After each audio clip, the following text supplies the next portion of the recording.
We have a Fox News alert. Sources tell Fox News that the records seized by the FBI during the raid on Mar-a-Lago were covered by attorney-client privilege. And back in June, the former president's lawyers certified that no classified material was even at the property. Fox and Friends contributor Bill Bennett joins us now. Bill, great to see you this morning. Thank you. I think I want to go straight to this issue with you, Bill. You've been around, you've covered and been within administrations for quite some decades. You know, if I listen to alternative media today, and there's classified documents, no one is above the law, right? The rule of law applies to everyone. I'm curious, when it comes to classified documents, famously, President Nixon said, if the president does it, then it is not illegal.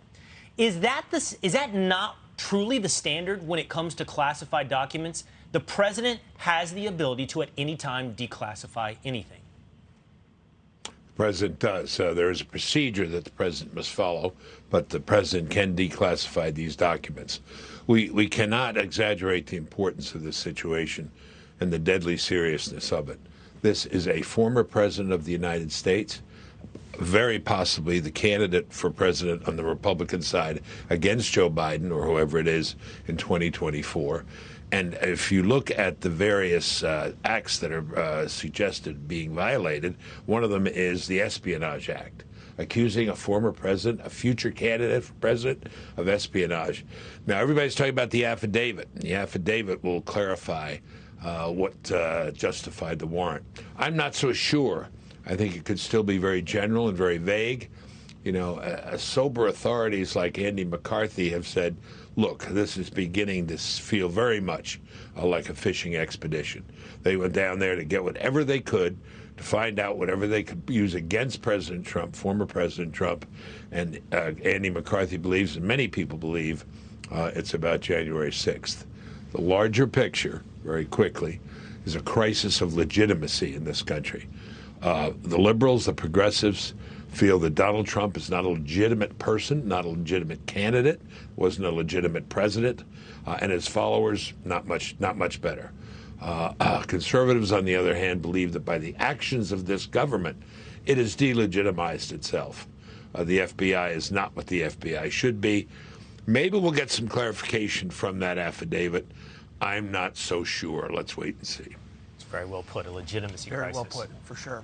Great insight. Well, I want to move to education as well, something where, as the Education Secretary, you know a lot about, sir. The current Education Secretary tweeted about the shortage of teachers and blamed it on something interesting. We want to get your take. This is Secretary Miguel Cardona on a tweet saying, to address the teacher shortage issue, which exists in America, we must address the teacher respect issue in our country.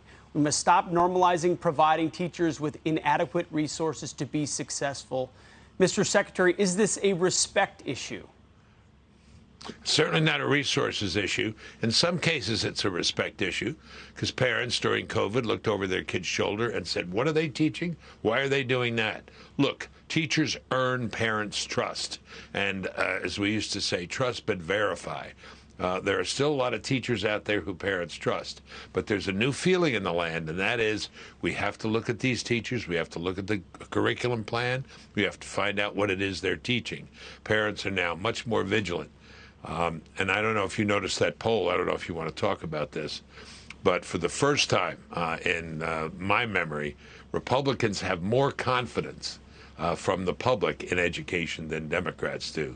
What Miguel Cardona, the Secretary of Education, is talking about is something that he and his unions are responsible for. They have reaped and the teachers have sown the results of that catastrophic falling behind during COVID. There was no reason for these kids not to be in school. They need to get back in school. We need to regain lost ground. Math, English, history, science. We've got to put it on, and put it on very seriously. And parents will now exercise a great deal more choice, as they are doing around the country, in terms of where they send their children to school. Respect has to be earned. It's no longer a given. Wow. Excellent points, Bill Bennett. And I want to mention this as well. I'm really concerned about the fact that so many kids today, because they're learning all this woke stuff, are not getting the basics. And so we're talking today with you, the earlier subject, we all see this as unprecedented, right? And we know all the constitutional issues around it. This now seems normal to the next generation because of what they're not being taught in school and also because of what's unfolding before us. Are we losing the next generation? Will they be normalized to this kind of extra-constitutional actions by a ruling party and everything else that's happening because we're not teaching the basics? Are we losing next generation? It depends.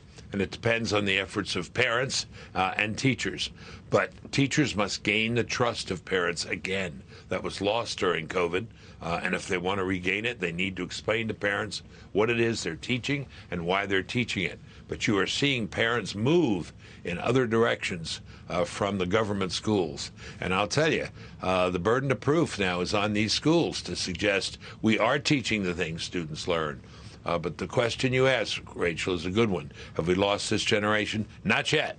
It depends on our efforts. It depends on school choice, really, right? Well, largely on school choice, but yes, and I think that's a very important instrument that parents now have that they didn't have before, especially in states like Arizona, where the money is essentially in the backpack of the student, and they can take that money wherever they want, private school, home school, public school, whatever. School choice is a very powerful instrument, but there's also a culture in the classroom, which Pete knows about very well from the book he wrote, which in many cases needs to be overcome. I wrote a book several years ago with some other guys about education. Meet with the teachers. Parents, meet with the teachers. What are the objectives? What are we learning this year? What are the reading? I want to see what it is you're going to ask my child to read and to talk about. We need that vigilance. Otherwise, we may lose an important part of this generation. It's great advice. I think I'll be taking up that advice in the next couple of weeks as my kids head back to school. What are the objectives? What are we learning here? Mr. Secretary Bill Bennett. What are we learning? Thank you so much. Really appreciate it. You betcha. You betcha. I'm Steve Doocy. I'm Brian Kilmeade. And I'm Ainsley Earhart. And click here to subscribe to the Fox News YouTube page to catch our hottest interviews and most compelling analysis.